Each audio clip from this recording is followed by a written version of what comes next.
Dans cette vidéo, je te présente la méthode exacte que je suivrais si je repartais de zéro et que je devais gagner mes premiers 10 000 € sur les réseaux. Je vis depuis 3 ans de mon activité en ligne et je vais te permettre de prendre un raccourci en accédant au condensé de tout ce que j'ai pu apprendre au cours des 3 dernières années. On va voir comment choisir ta plateforme selon ta situation à toi, comment créer et réussir ton offre de sorte à ce que ton audience ne puisse pas s'empêcher d'acheter, quoi poster pour une stratégie de contenu vraiment efficace, comment marketer ton offre et je te prévois même des cadeaux. Alors la première chose que j'aimerais vraiment que tu comprennes, c'est que toutes les plateformes ne se valent pas lorsqu'il s'agit de générer des revenus sur les réseaux. Alors je vais te donner un exemple concret, on va prendre ma situation. Je cumule 300 000 abonnés sur les différentes plateformes de contenu et voici l'ordre dans lequel les plateformes me rapportent le plus de contenu. Donc en premier, on a Instagram sur laquelle j'ai près de 100 000 abonnés. En deuxième, on a YouTube sur laquelle j'ai seulement entre guillemets 10 000 abonnés. En 3, j'ai Facebook qui a plus de 100 000 abonnés. Donc déjà, tu vois que YouTube avec 10 fois moins d'abonnés me rapporte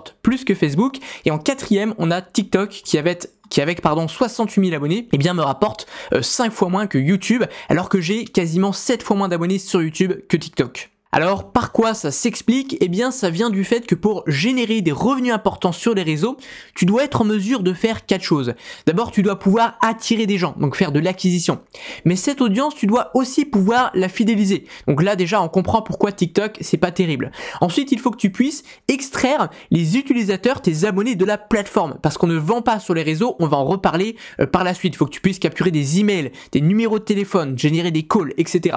Et enfin, il faut que tu puisses convertir. Donc il faut que ce soit une audience qui ait du budget d'achat, qui soit intéressée par ton produit, etc. Et donc de ce point de vue-là, vis-à-vis de ces 4 choses, eh bien toutes les plateformes ne se valent pas. Et il suffit qu'il y ait une plateforme qui est une mauvaise audience qui n'achète pas ou qui ne te permette pas de sortir les gens de la plateforme et ça peut tout de suite diviser par 5 voire par 10 tes revenus. Alors ce que je te propose c'est qu'on fasse directement un comparatif de toutes les plateformes. Je t'ai préparé un tableau dans lequel on va comparer les différentes plateformes que je connais le mieux, à savoir Instagram, YouTube, TikTok et Facebook. On va les comparer selon 4 critères, donc les critères que je viens de te donner, acquisition, fidélisation, lead et conversion. Donc à chaque fois je vais attribuer une note entre 1 et 5 étoiles. Donc on va commencer avec l'acquisition. Alors Instagram, je donne la note de 3 étoiles. Pourquoi 3 étoiles et pas plus, J'ai hésité à donner plus parce qu'il faut quand même reconnaître que c'est devenu pas mal concurrentiel et donc si on n'a pas les bonnes méthodes, ce que n'ont finalement pas la plupart des gens, eh bien c'est assez dur de grossir. Donc moi je mets quand même 3 étoiles et j'ai hésité à en mettre 4 parce que avec les bonnes méthodes, je le sais, on peut grossir très très vite, mais peu de gens les ont, donc on va mettre 3 étoiles en vue de la concurrence. YouTube, pareil, je mets 3 étoiles. J'ai aussi hésité à mettre plus parce que YouTube c'est une plateforme extrêmement stable et on peut très facilement finalement faire grossir l'audience. Par contre on peut pas la faire grossir rapidement et je sais aussi qu'il y a beaucoup de préjugés. Les gens pensent que pour grossir sur YouTube, t'as forcément besoin d'avoir énormément de matériel, que c'est très dur de faire des vidéos longues, etc. En réalité, pas du tout. Par contre, ce qui est vrai, c'est qu'il faut utiliser souvent du SEO pour amorcer la croissance. Donc ça va être plus long. Tu peux à coup sûr développer une audience, mais ce sera long. Mais après, il faut quand même voir aussi qu'une vue sur YouTube, ça a plus de vues qu'une vue, sur le format court. TikTok en matière d'acquisition, là évidemment on parle juste de faire des vues, c'est très très simple de faire des vues, donc d'un point de vue acquisition, clairement je mets 5 étoiles. Ensuite Facebook, contre-intuitivement, ça il y a peu de gens qui le savent, tout le monde pense que Facebook c'est une plateforme qui est morte, et bien justement parce que c'est une plateforme qui est assez morte, tous les créateurs se sont barrés, sauf qu'il n'empêche que ça reste Facebook, il y a quand même des centaines de millions, voire plus d'1 milliard d'utilisateurs, donc il reste des gens qui consomment du contenu, et donc contre-intuitivement c'est assez facile de s'y faire connaître. Ensuite, en matière de fidélisation, là je vais donner la note clairement de 5 étoiles pour Instagram pour plusieurs raisons. D'abord parce que Instagram, à la différence de TikTok, il remonte beaucoup tes contenus à tes abonnés. Et donc pour fidéliser, tu as besoin que tes abonnés ils voient régulièrement tes contenus. Plus on te voit, plus on s'attache à toi. Autre chose, il y a évidemment les stories sur Instagram que t'as pas par exemple sur YouTube et c'est un excellent format pour être authentique, pour partager son quotidien, sa philosophie de vie, faire du personal brand justement. Avoir de la proximité avec son audience et ça c'est juste génial pour la fidéliser. Et enfin tu as également les messages privés, pareil il n'y en a pas sur YouTube par exemple, ou il y en a sur Facebook mais bon Messenger il n'y a pas grand monde qui va, c'est plus compliqué, c'est moins accessible. Pareil il y a une boîte de messages sur TikTok mais personne la regarde, tout le monde s'en fout. Sur Instagram tu peux vraiment discuter avec ton audience, entretenir la relation avec elle, donc en termes de fidélisation c'est juste exceptionnel. Ensuite YouTube je mets 4 étoiles et j'ai même hésité à mettre 3 étoiles. Pareil je sais que ça peut surprendre parce qu'on se dit YouTube c'est un format long, les gens restent beaucoup plus de temps avec toi. Oui, mais il y a quand même des inconvénients. Le premier, c'est que tu peux pas partager un petit truc authentique vite fait. Parce que voilà, tu vas pas faire une vidéo YouTube pour partager le premier truc qui te passe par la tête, sinon tu vas tuer ton watch time, avoir un mauvais taux de clic et bref, c'est pas bon pour l'algorithme. Donc tu peux pas faire ça. Donc si tu veux vraiment partager ton lifestyle, ton quotidien, t'as besoin de faire un vlog, mais c'est un format qui est long, qui pour le coup demande beaucoup de montage, qui est assez technique, hein.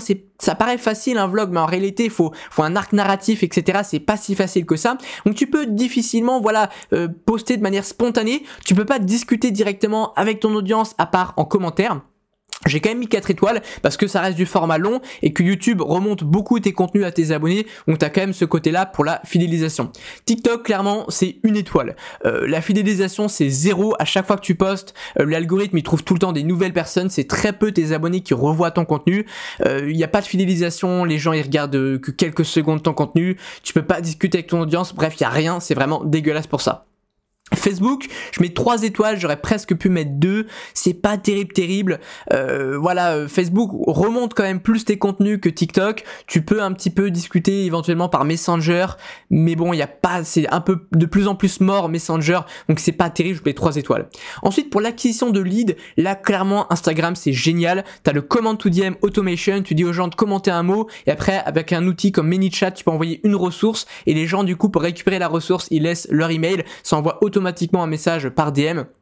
Donc ça c'est top. Tu peux faire la technique du contenu en 2 parties, donc une première partie sur tes réseaux et après tu dis cliquer sur ma bio pour rejoindre, je sais pas, mon Telegram, ma liste email pour avoir la suite. Tu peux faire du command to DM aussi en story, tu peux capturer des emails en story, tu peux générer des leads aussi par DM si tu prospectes, générer des calls, donc c'est juste génial. YouTube, je mets 4 étoiles. T'as les liens en commentaire, t'as les liens en bio, en description, pardon. En description et en commentaire, donc c'est pas mal de ce point de vue là. Et puis comme c'est une vidéo longue, t'as le temps de faire plusieurs appels à l'action, mais mine de rien, moi de ce que je constate, c'est pas forcément la meilleure plateforme pour tout le monde pour choper des leads, et surtout c'est un peu plus compliqué les stratégies. Ça demande un peu plus de technique, donc je vais mettre 4 étoiles. TikTok, impossible de sortir les gens de la plateforme, donc pareil, 1 étoile. C'est dégueulasse, je vais pas développer plus, franchement c'est super chaud de sortir les gens de la plateforme. Facebook, 2 étoiles, pareil c'est relativement difficile de sortir les gens de la plateforme et t'as pas énormément de fidélisation. Tu vois qu'il y a quand même une corrélation entre fidélisation et lead, d'ailleurs aussi entre fidélisation et conversion, on va le voir après, mais Facebook c'est pas terrible pour sortir les gens de la plateforme. Conversion, Instagram, une fois de plus, 5 étoiles. C'est à mon sens clairement la plateforme la plus complète, hein. C'est pour ça que moi j'accompagne les entrepreneurs à développer leur activité sur Instagram, parce que c'est selon moi de loin la plateforme la plus complète. Tu peux tout faire sur Instagram, développer l'audience, la fidéliser, convertir, il y a tout type d'audience et l'audience est qualifiée beaucoup plus que sur TikTok. Donc vraiment 5 étoiles pour la conversion. Pareil, tu peux vendre en story, tu peux vendre dans des carousels, dans des contenus, tu peux prospecter par DM, l'audience est qualifiée en vrai sur Instagram, donc vraiment c'est top. YouTube, 3 étoiles. Pareil, ça peut surprendre, mais YouTube en termes de conversion, on a beau dire ce qu'on veut, tout le monde dit ouais YouTube c'est la plateforme suprême. Ça marche, hein, mais c'est rarement aussi bon qu'Instagram. D'ailleurs, il y a plein d'entrepreneurs qui font des build-in publics, c'est d'ailleurs un format je trouve très intéressant. Ils montent en fait leurs ventes réparties sur toutes les plateformes. Et à chaque fois c'est pareil, il y a toujours Instagram qui est devant YouTube. Et de loin souvent. YouTube c'est rarement la plateforme la plus efficace. Disons que ça permet de faire de la fidélisation et donc d'avoir un écosystème entre les différentes plateformes si tu es sur plusieurs plateformes. Ce que je ne te recommande pas par ailleurs si tu débutes. Mais voilà, si tu es avancé, tu peux envoyer des gens sur Insta, sur YouTube. Et même s'ils les achètent pas directement grâce à YouTube, le fait que tu les aies fidélisés, qu'ils aient vu, qu'ils soient restés longtemps avec toi sur YouTube, ça te permet derrière de plus vendre sur Instagram, donc indirectement ça fait quand même pas mal de ventes. Conversion sur TikTok, j'ai mis une demi-étoile, j'ai hésité à mettre 0, ça vend pas, l'audience n'a pas de pouvoir d'achat, il y a beaucoup de jeunes, on a beau dire ce qu'on veut, oui mais si tu fais un type de contenu précis tu vas attirer des vieux, c'est pas vrai. Je connais plein d'entrepreneurs du web dans le milieu, il n'y en a aucun qui vend avec TikTok. Moi j'ai 68 000 abonnés sur TikTok et je vends peut-être pour 1000 balles par mois, donc c'est que dalle, ça vend rien du tout, donc vraiment je ne recommande pas TikTok. Ensuite Facebook, 3 étoiles, c'est pas mal en vrai en termes de conversion parce que En fait, déjà, il y a deux choses. Les jeunes, ils suivent les tendances et donc ils sont allés sur TikTok, ils sont allés sur Instagram. Du coup, il reste une population plus âgée sur Facebook qui, par définition, a plus de pouvoir d'achat. T'as aussi moins de concurrence sur Facebook parce qu'il y a plein de gens qui vont faire du marketing sur Instagram, LinkedIn, YouTube. Ils sont moins sur Facebook, donc en fait, t'as affaire à des gens qui sont moins accoutumés à la vente, au copywriting, donc ils y sont plus réceptifs. Donc moi, j'ai remarqué que ça vend vraiment pas mal. J'aurais même pu mettre 4 étoiles, tu vois, 3,5, 4 étoiles pour Facebook. Franchement, ce serait pas démérité. Bon, tu vois, si on fait le bilan, Instagram obtient 18 étoiles sur 20, YouTube 14, TikTok 7,5 et Facebook 12. Donc toutes les plateformes ne se valent pas, mais on va le voir, c'est pas le seul critère sur lequel tu dois te baser. Il y a d'autres questions à te poser pour choisir ta plateforme. Bon, déjà, je te le rappelle à nouveau, au départ, tu dois choisir une unique plateforme. Alors oui, je sais, c'est tentant, au départ, on a envie d'être présent partout, de poster sur toutes les plateformes, et puis bah tu vois des entrepreneurs comme moi, qui sont sur le marché depuis des années, et oui, nous, effectivement, on est présent sur plein de plateformes, et donc t'as l'impression que toi aussi, tu dois faire la même chose. En réalité, pas du tout. Au départ, t'as pas d'expérience, et je peux te le garantir, déjà, se faire une place sur une plateforme, c'est pas si simple. Il y a de la concurrence, ça demande du temps, de l'investissement, pas forcément en argent, mais au moins en temps. Donc si tu commences à être présent partout, le risque c'est que tu sois moyen partout et donc que tu arrives à développer ton audience nulle part. Donc commence par vraiment mettre ton focus sur une plateforme, ponce là, poste plein de contenu, sois régulier, et une fois que tu as développé ton audience, que tu commences à avoir l'activité qui tourne bien, eh bien là tu pourras songer à te diversifier. Ensuite, il y a 3 questions que je t'invite à te poser si tu veux justement choisir ta plateforme. La première, c'est où se trouve ta cible. Donc pour ça, tu vas regarder un petit peu les habitudes de consommation de ta cible. Si tu t'adresses qu'à des professionnels, alors potentiellement, ça peut être intéressant d'aller sur LinkedIn. Pas forcément, hein, il y a d'autres critères à considérer. Mais voilà, savoir où se trouve majoritairement ta cible, quelles sont ses habitudes de consommation, quel type de format elle consomme, est-ce que c'est plutôt du format long, du format court, c'est des questions intéressantes. Ensuite, il faut te demander comment la toucher le plus facilement possible. Parce que, je vais te donner un exemple. Imagine que toi tu t'adresses à des professionnels, donc intuitivement tu vas dire bah je vais aller sur LinkedIn. LinkedIn il y a quasiment que des pros, c'est là où je vais pouvoir trouver ma cible. Ok, mais si toute ta concurrence s'est dit ça et que dans ta thématique c'est ultra concurrentiel sur LinkedIn, bah peut-être que même si de base Instagram n'est pas une plateforme qui s'adresse que aux professionnels, tu peux toujours au sein d'Instagram toucher, cibler la petite catégorie de personnes qui sont des professionnels. Et si t'as pas de concurrence, bah ça se trouve tu vas pouvoir te faire une énorme place et surpasser toute ta concurrence grâce à ça. Donc c'est important de te demander ça. Ensuite, quel est le prix de ton offre? Bon, c'est pas forcément ce qui a le plus d'importance dans ce choix, mais disons que si tu vends une offre à 9 €, éventuellement faire énormément de vues sur TikTok, qui est une plateforme où l'acquisition est facile, ça peut être intéressant, et c'est d'après d'aller chercher de l'achat compulsif en mettant directement un lien en bio. Par contre, dès que tu vends un produit qui est un peu plus cher, bah voilà, TikTok, il n'y a pas de pouvoir d'achat, tu peux difficilement sortir les gens de la plateforme, tu peux pas fidéliser, donc tu peux que faire de l'achat compulsif sur TikTok. Donc dans ce cas-là, il vaut mieux, si tu vends cher, aller vers Instagram ou vers LinkedIn ou peut-être vers YouTube, quoi. Donc voilà, ça dépend de ton système de vente et du type d'achat. Est-ce que c'est de l'achat compulsif ou est-ce que c'est de l'achat qui nécessite d'abord d'avoir construit une relation au préalable. Ensuite, tu peux aussi te demander où est-ce que je me sens bien. Quel est le format, le type de contenu que tu aimes faire. Est-ce que tu es plutôt doué à l'écrit? Est-ce que tu es plutôt doué à l'oral, en vidéo? Qu'est-ce que tu as l'habitude de consommer? Si tu regardes des vidéos YouTube depuis que t'es gosse, tu vas mieux connaître les codes et tu seras meilleur pour créer du contenu sur YouTube. Petit disclaimer quand même. Il y a plein de gens qui vont aller faire du format écrit par exemple sur LinkedIn simplement parce qu'ils ont peur de faire des vidéos ou qu'ils se disent je suis pas à l'aise en vidéo. Du coup par choix de facilité ils vont sur le texte écrit alors que peut-être qu'ils pourraient être très très bons en vidéo. C'est tout à fait normal au départ de pas être bon en vidéo enfin voilà, devant une caméra, de pas être à l'aise, c'est normal. Donc il faut pour vraiment savoir si t'es bon en vidéo, il faut d'abord traverser ce cap là, quoi. Ensuite, il y a une chose qu'il faut absolument que tu comprennes, tu n'as pas besoin d'avoir une grande audience quand tu comprends ça. Alors, je vais te donner un exemple dans le monde réel qui s'applique parfaitement aux réseaux sociaux, mais je vais prendre un exemple dans le monde réel, ça va plus te parler. Imaginons au pif que tu proposes des services de montage vidéo pour, admettons, les youtubeurs. Donc, on va imaginer, voilà, tu proposes tes services de montage vidéo. Et donc tu te balades à Paris et tu vas prendre des gens au pif et tu vas leur proposer tes services. Eh bien, t'es d'accord que dans ce cas-là, tu auras peut-être, une personne sur 1000 qui serait intéressée par tes services. Parce qu'il faut déjà que ce soit un créateur de contenu, donc c'est peut-être une personne sur 100 qui crée du contenu en France. Il faut en plus que cette personne, elle crée du contenu avec suffisamment de sérieux, de sorte à ce qu'elle soit prête à investir dans du montage. Donc voilà, il faudrait que tu contactes, que tu parles à peut-être 10 000 personnes pour trouver 10 potentiels intéressés. Mais maintenant, seconde chose, imagine que tu vas dans un studio de podcast pour youtubeurs.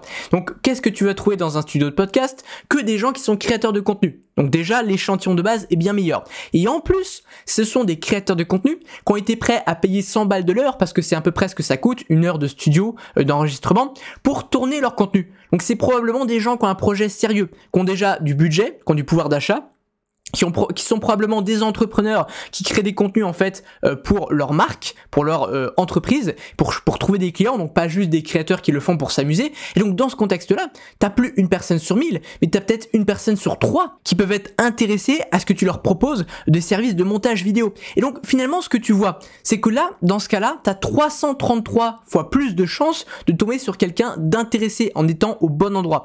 Et bien c'est exactement pareil avec tes contenus. Tes contenus, tu dois les poster au bon endroit, ils doivent s'adresser aux bonnes personnes, et c'est comme ça qu'en s'adressant à une toute petite catégorie de personnes, eh bien tu peux générer d'immenses revenus. Et je vais te montrer un exemple qui va beaucoup te parler. Imaginons, bon dans les faits c'est pas exactement possible, mais imaginons que tes contenus ils puissent cibler les gens qui vont dans le studio pour youtubeurs. Et à l'inverse, tu fais un autre contenu qui cible n'importe qui, donc le premier venu comme tu as dans ta balade à Paris.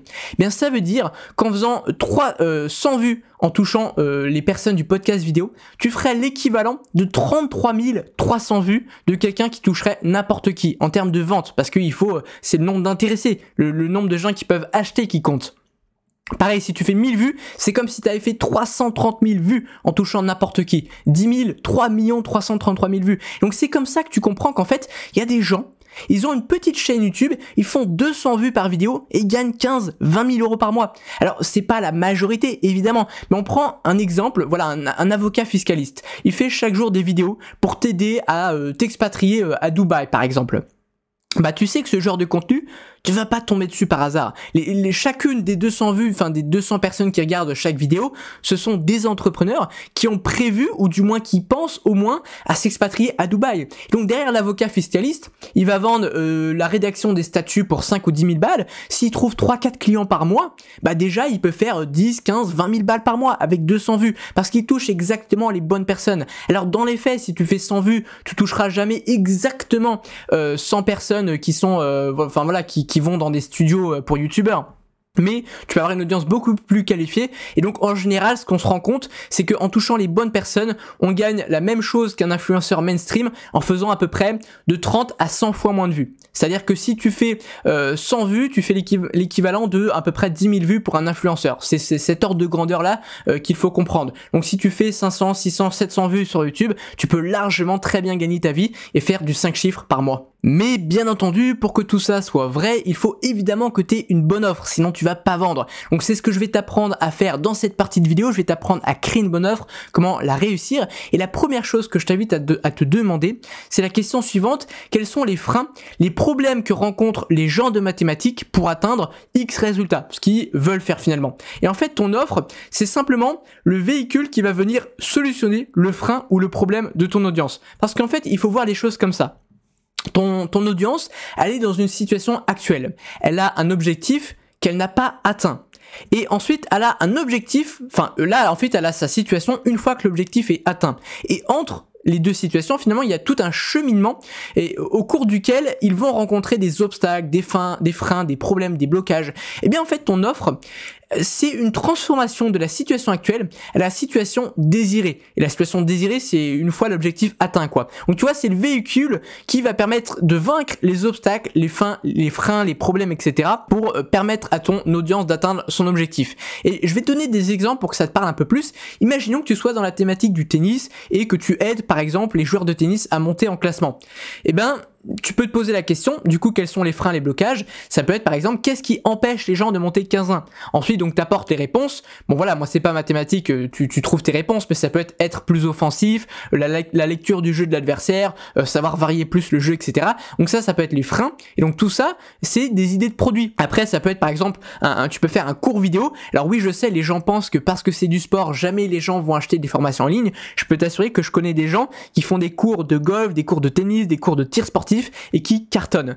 Suffit juste de toucher des fans en leur donnant des conseils, voilà, que ils ont pas forcément l'occasion d'avoir dans un cours de tennis. Bref, après c'est aussi une question de marketing. Mais tu vois, ça peut être une formation en ligne où tu apprends aux gens à être plus offensifs. Imaginons que tu sois dans le tennis. Si tu es par exemple t'aides par exemple les entrepreneurs sur Instagram, donc voilà, admettons que tu aides les coachs sportifs en ligne à trouver leurs premiers clients sur Instagram, bah tu vas te demander qu'est-ce qui les empêche de trouver des clients sur Insta. Ça peut être ils savent pas prospecter, ils arrivent pas à développer leur audience, ils ne savent pas comment capturer des emails, etc., etc. Donc tu vois, c'est comme ça que tu vas construire ton offre. Il faut vraiment que tu vois ton offre comme une transformation du point A au point B. Le point A, c'est la situation actuelle avec le problème. Le point B, c'est la situation désirée une fois le problème résolu. Mais pour que tout ça marche, il y a une condition d'alignement. Et il doit y avoir finalement un alignement entre ton audience, son problème et ton offre. Plus tu conserves cet alignement, plus tu vas avoir une audience qui match avec ton offre et donc qui sera prête à acheter. Donc finalement, tu vois, ton audience, c'est une catégorie homogène de personnes ayant un même problème. Donc c'est une audience qualifiée. Tu cibles pas n'importe qui. Tu pars de ton avatar, on va le dresser juste après. Tu te demandes, enfin finalement, je vais peut-être t'en parler dès maintenant. Donc tu vois, l'avatar, c'est la base de toute ta communication. Donc tu vas te demander, tu vas partir de ton offre et tu vas te dire, quelle est la personne la plus susceptible d'acheter mon offre? Donc tu vas te demander quelles sont ses peurs, ses problèmes, ses frustrations, ses désirs, quelles sont ses croyances limitantes, ses fausses croyances, quels sont ses objectifs, ses inspirations, ses exemples. Tu peux aussi te demander des informations démographiques comme son âge, son niveau social, etc. Et donc à partir de là, tu vas créer des contenus qui vont attirer ton avatar. Et je te l'ai dit, c'est la base en fait pour tout créer, pour créer ton offre, pour définir les mots que tu vas utiliser, le ton que tu vas utiliser, pour choisir tes sujets de contenu, pour rédiger ta page de vente, etc. Et donc tu vois que grâce à ton avatar, tu vas construire une catégorie homogène de personnes ayant un même problème. Et donc évidemment, ton offre, elle répond à ce problème. Il faut toujours partir du marché. Il faut toujours que tu donnes aux gens ce qu'ils veulent, sinon tu ne vendras pas. Ne pense pas à toi, pense vraiment au marché, qu'est-ce qu'il veut. Et donc ensuite tu vas vendre la transformation du point A au point B et en apportant un résultat si possible concret, enfin un résultat concret et si possible quantifiable. Par exemple, moi ma dernière formation c'était je t'aide à gagner 3000 abonnés sur Instagram en 90 jours. Tu vois que c'est un résultat concret, donc 3000 abonnés et quantifiable en combien de temps, combien d'abonnés, etc. Et il faut, très important, que le problème que tu résolves, il soit un problème spécifique, douloureux et urgent. Il faut absolument que les gens soient prêts à payer pour résoudre le problème. Il y a un exemple que je donne souvent, mais si chez toi tu as une porte qui grince, tu vas pas acheter un programme de formation pour résoudre ce problème. Soit tu vas la graisser toi-même, tu vas aller chez Casto acheter une huile, ou tu vas demander à ton voisin, tu vas appeler ton père si tu sais pas faire, mais tu vas pas acheter un programme. Par contre, si quelqu'un a 30 kilos en trop, bah voilà, il a ça le gêne socialement, il a des douleurs au dos, c'est pesant au quotidien, donc là t'es prêt à payer un coach sportif. D'ailleurs, c'est pas pour rien que le milieu du sport, les coachs sportifs, il y en a plein. C'est parce qu'il y a aussi un énorme marché qui a beaucoup d'argent dans cette industrie. Donc, il faut que le problème soit spécifique. Je vais te donner un exemple concret. Tu vois, de deux gars. Lui, il a une mauvaise bio. C'est on te simplifie l'utilisation des IA. Attends, je vais zoomer peut-être un peu plus pour que tu vois mieux. Tu vois, il dit on te simplifie l'utilisation des IA, c'est hyper large, on comprend pas vraiment à qui ça s'adresse, quelle IA, pour faire quoi tu vas me simplifier l'utilisation des IA, donc ça c'est une très mauvaise bio. Par contre, ce monsieur, il aide les hommes à retrouver la forme physique et la discipline grâce à la boxe en 90 jours. Bah là c'est beaucoup plus clair, le bénéfice c'est retrouver la forme physique et la discipline grâce à la boxe en combien de temps? 90 jours, donc tu vois la bio est bien mieux optimisée et tu vois qu'il cible pas n'importe qui, c'est les hommes qui veulent retrouver la forme physique grâce à la boxe, donc c'est une catégorie précise de personnes, et plus tu es spécifique, plus tu vas te différencier de la concurrence. Certes, un Yomi Denzel, il peut faire une formation sur le business en ligne de façon large, parce que c'est leader du marché, parce qu'il a plus de crédibilité, parce qu'il a été dans les premiers à proposer une formation sur ça en francophonie, etc. Mais toi, si tu fais pareil, ça va pas marcher. Il faut que tu vises un segment de marché. D'ailleurs, parler à tout le monde, c'est ne parler à personne. Et certes, tu n'auras pas tout le monde, mais au moins tu auras ces gens-là, et je peux t'assurer que même en étant très niché, tu peux déjà générer de gros revenus. Donc problème spécifique, il faut qu'il soit également douloureux, donc ça je te l'ai dit, il faut qu'il pèse suffisamment les gens, il faut que ça les tracasse suffisamment pour qu'ils aient envie de le résoudre, et il faut qu'il soit urgent, il faut qu'ils aient envie de le résoudre maintenant parce que ça les pèse au quotidien quoi. Donc voilà, on a dressé l'avatar. J'en profite pour te dire que j'ai un cadeau pour toi, même 3 cadeaux pour toi, que tu vas pouvoir récupérer sur le premier lien en description gratuitement. C'est 3 documents. Le premier, c'est 7 stratégies pour avoir des idées de contenu en illimité. Ça va grandement t'aider à créer des contenus. Il y a également 3 méthodes pour faire exploser ton audience de zéro sur Instagram, mais ça s'applique également à d'autres plateformes. Donc tu peux récupérer ça également sur le premier lien en description, hein, tout est sur le même lien. Et tu as également le process pour améliorer tes contenus ultra rapidement. Donc récupère ça gratuitement sur le premier lien en description. Bon, et puis c'est bien beau d'avoir créé une bonne offre, mais encore faut-il savoir la vendre, et c'est ce dont je vais te parler à présent. D'abord, tu as besoin d'avoir une stratégie de contenu qui est vraiment complète. Et qu'est-ce que j'appelle une stratégie complète? Eh bien, c'est une stratégie qui va te permettre de faire 5 types de contenu. Parce que tu ne dois pas uniquement apporter de la valeur, hein, c'est ce qu'on entend tout le temps. Apporter de la valeur ne suffit pas pour vendre. Pour une stratégie de complète, tu dois d'abord créer des contenus qui vont attirer du monde, qui vont être capables de ramener des gens. Parce que souvent, les contenus qui ramènent du monde, c'est des contenus qui acceptent de viser un peu plus large et qui vont pas être très spécifiques. Donc, faut pas que en faire, hein, évidemment, sinon tu vas pas cibler les bonnes personnes et tu vas pas construire une audience qui est qualifiée. Mais tu en as besoin pour amorcer ton audience sur les réseaux, gagner tes premiers milliers d'abonnés. Et ensuite, continuer d'en faire de temps en temps pour continuer d'avoir un flux constant de nouvelles personnes qui rentrent un peu dans la machine. Ensuite, tu vas avoir les contenus qui visent à créer de la relation. C'est super important, la relation que tu vas avoir avec ton audience pour vendre. C'est comme ça qu'avec une petite audience, tu peux vendre et tu vas te rendre compte, plus tu discutes avec ton audience, que ce soit par DM sur Instagram, que tu crées voilà de la relation en story ou en créant des contenus justement personal brand. Donc ce que j'appelle les contenus personal brand, c'est tous les contenus où tu vas partager ta philosophie de vie, ta vision des choses, ta vision du monde, quitter ton quotidien, etc. Tu vois, les contenus où tu dévoiles un peu les coulisses, où tu parles de toi. Donc ça, c'est super important pour créer la relation. Ensuite, tu vas avoir les contenus qui visent à susciter le désir d'achat. Donc ça, c'est un petit peu des contenus de vente. Pareil, il faut pas trop en faire sur les réseaux, hein, c'est pas la solution. On vend majoritairement en dehors des réseaux, on va en reparler. Et donc là, tu vas partager des témoignages clients. Tu peux offrir un échantillon de ton produit. Tu peux montrer ton offre en cours d'utilisation, comment ça t'a aidé toi, etc., etc. Ensuite, tu vas pouvoir apporter, tu vas créer des contenus tout simplement classiques, hein, qui apportent de la valeur, donc des conseils, des astuces, des tutos, etc. Donc là, ça vise à démontrer ton expertise et à montrer que tu es compétent dans ton domaine et que tu peux aider les gens. Et enfin, tu vas avoir les contenus qui visent à motiver, à casser les croyances limitantes, parce qu'il y a plein de gens qui n'osent pas se lancer, qui osent pas passer à l'action, qui osent pas acheter chez toi, parce que bah voilà, ils ont des croyances limitantes, ils s'en sentent pas capables, ils sont pas motivés, donc faut que tu puisses les inspirer, les motiver avec le 5e type de contenu. Donc tu vois, ensemble ces contenus te permettent d'avoir une stratégie de contenu qui est complète, et je te l'ai mis en note là. Créer de la relation avec ton audience, c'est vraiment essentiel pour vendre. Super important, garde bien ça en tête. Ensuite, très important, on ne vend pas sur les réseaux. Je sais, ça peut paraître contre-intuitif, hein, on se dit qu'on va vendre directement sur nos réseaux. En réalité, pas du tout. On va sortir les gens de la plateforme en allant capturer des emails, en générant des calls sur un calendrier iClose ou Calendly. Et c'est comme ça que tu vas vendre. Alors ça peut paraître surprenant quand on connaît pas l'emailing. On se dit que c'est un format qui est mort, qui va pas vendre. Je peux te le garantir, c'est pas pour rien si tous les entrepreneurs du web capturent ton email, c'est que ça vend 1000 fois plus. Alors, pourquoi est-ce qu'on va... Comment est-ce qu'on va capturer des emails? Eh bien, en offrant ce qu'on appelle des lead magnets, donc c'est des cadeaux finalement. Donc ça peut être un PDF, un guide, ça peut être une formation gratuite, ça peut être un template, ça peut être une checklist, ça peut être un échantillon de ton produit que tu vas offrir.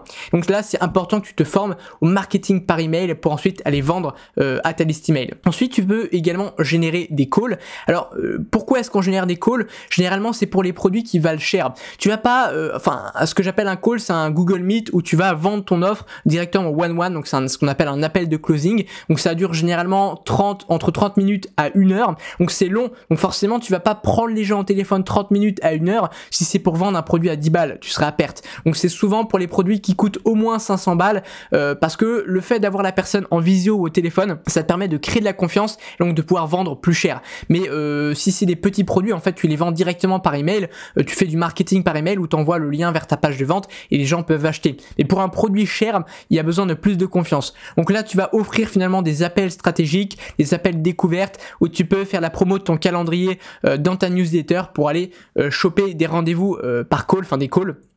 Mais là, c'est important que tu te formes au closing. Précision très importante pour que tu captures plus d'emails, tu peux littéralement faire x20 sur ton taux de capture email. Je vais te montrer comment créer des cadeaux que les gens veulent. Et en fait, ce qu'il faut faire, c'est assez simple, c'est que tu pars des problématiques de ta cible. Il faut que ce soit vraiment des vraies problématiques pesantes, un petit peu comme quand tu construis ton offre, il y a souvent en fait les mêmes problématiques qui reviennent systématiquement. Donc je sais pas, par exemple, si tu prends ma thématique à moi où je vais aider les gens par exemple à grossir sur les réseaux, bah ça peut être je n'arrive pas à amorcer mon audience de zéro, je n'arrive pas à fidéliser mon audience, je ne suis pas à l'aise en vidéo. Tu vois, tous ces genres de problématiques qui reviennent. Et en fait, peu importe ta thématique, il y a toujours 3-4 problématiques principales qui reviennent. Donc tu peux créer un cadeau pour chacune de ces problématiques. Le but, je te l'ai mis là, c'est de ne pas toujours offrir le même. Parce que si tu proposes toujours le même, bah il y a probablement une bonne partie de ton audience qui sera pas intéressée par le cadeau et donc elle va jamais le récupérer. Par contre, peut-être qu'elle aurait été intéressée par un autre cadeau. Donc si tu en fais 3-4, en fait, tu couvres un petit peu toute ton audience et tu vas capturer beaucoup plus d'emails. Donc c'est vraiment important de partir d'un problème de ta cible. Et aussi, ce que je peux te dire, le cadeau que tu offres, il faut qu'il soit bon. C'est un petit peu ta première impression en dehors des réseaux. La personne, elle va voir le cadeau. Il faut que ce soit court parce que les gens ne prennent plus le temps de lire des grands pavés. Il faut que ce soit court, aéré, mais que tu donnes un vrai bon conseil, que tu fasses une vraie bonne première impression, quoi. Alors maintenant, je vais te parler un petit peu de vente. Je pourrais t'en parler des heures. Je vais simplement te donner les bases. Déjà, si tu maîtrises ces éléments de base, tu peux clairement vendre. Alors déjà, je te l'ai déjà dit, mais ce que tu vends, c'est la transformation. Autrement dit, les bénéfices que ton produit, que ton offre va apporter à ton client. Donc on met pas le paquet sur les caractéristiques. Je te donne un exemple, si tu vends une formation en ligne, ne passe pas 40 ans à dire alors dans ma formation il y a 3 heures de vidéo, il y a un PDF récapitulatif, il y a 3 bonus, blablabla, blablabla. C'est pas le plus important. Les gens, s'ils achètent une formation, c'est pour des résultats. Et j'ai presque envie de te dire, si tu peux leur apporter des résultats plus rapidement parce que ton produit est plus court, bah c'est encore mieux, tu vois. Donc oui, les caractéristiques ça rassure un petit peu. Voilà, si on te dit la formation coûte 300 balles et il y a 10 minutes de vidéo, bon, tu te dis ça fait léger, mais voilà, ça sert qu'à ça finalement. Mais surtout, ce qui fait que les gens achètent, c'est les bénéfices. Donc par exemple, si tu vends une formation comme moi, le grand décollage Instagram gagne 3000 abonnés en 90 jours, bah tu vois que dans la promesse, je mets directement un bénéfice, gagner 3000 abonnés. Je mets une durée limite pour que les gens puissent se projeter. Et j'ai même mis une garantie dans la bio. Donc je vais te reparler, mais tu vois, il faut que ta promesse, elle soit vraiment claire. C'est-à-dire que au premier coup d'œil, on comprend ce que ton offre, elle permet d'avoir. Si c'est confus, on est dans un contexte de guerre de l'attention, les gens ils vont pas prendre le temps de réfléchir à comprendre ton offre. Ensuite, il faut ajouter de l'urgence, ça c'est la base en marketing. L'urgence, et surtout il faut mettre de la vraie urgence, hein, jamais de la fausse. Ça consiste soit à limiter les places, donc par exemple si tu vends un accompagnement, tu peux dire je prends que 5 élèves, et tu dois vraiment prendre que 5 élèves, et l'urgence c'est ce qui donne aux gens une bonne raison d'acheter maintenant, parce que sinon ils se disent ah ouais ça a l'air intéressant mais je vais voir demain, et puis demain ils passent à autre chose, ils voient le produit d'un concurrent, etc. Donc tu peux également faire une offre à durée limitée.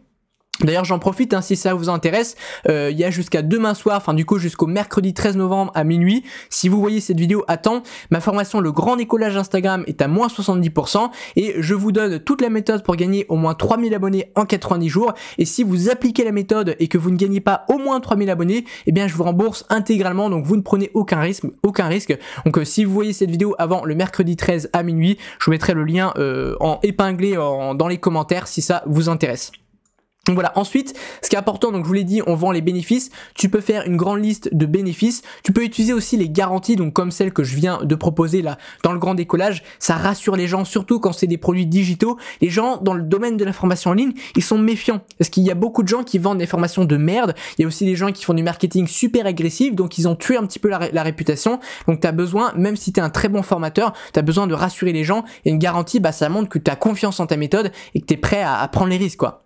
Et les témoignages, si t'en as pas au début, c'est pas indispensable, hein. Tu peux vendre sans témoignage, mais c'est vrai que le plus rapidement possible, essayer d'en récolter, ça booste quand même pas mal les ventes. Donc voilà, à présent, si tu souhaites développer ton activité en ligne sur Instagram, sache que ça fait 3 ans que je vis de mes réseaux, et en particulier de mon compte Instagram qui est ma principale source de revenus.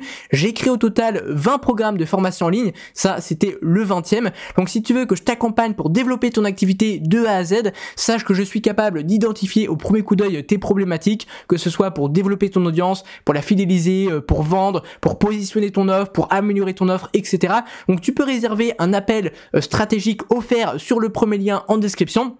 enfin sur le deuxième lien en description, pardon. C'est complètement gratuit et ça n'engage à rien. Dans le pire des cas, tu repars avec un plan d'action prêt à être utilisé pour développer ton activité, et dans le meilleur des cas, on pourra bosser ensemble. Donc réserve ton appel gratuitement dès maintenant, et moi je te dis à la prochaine. Pense à t'abonner, pense au pouce bleu pour me soutenir. Ciao ciao.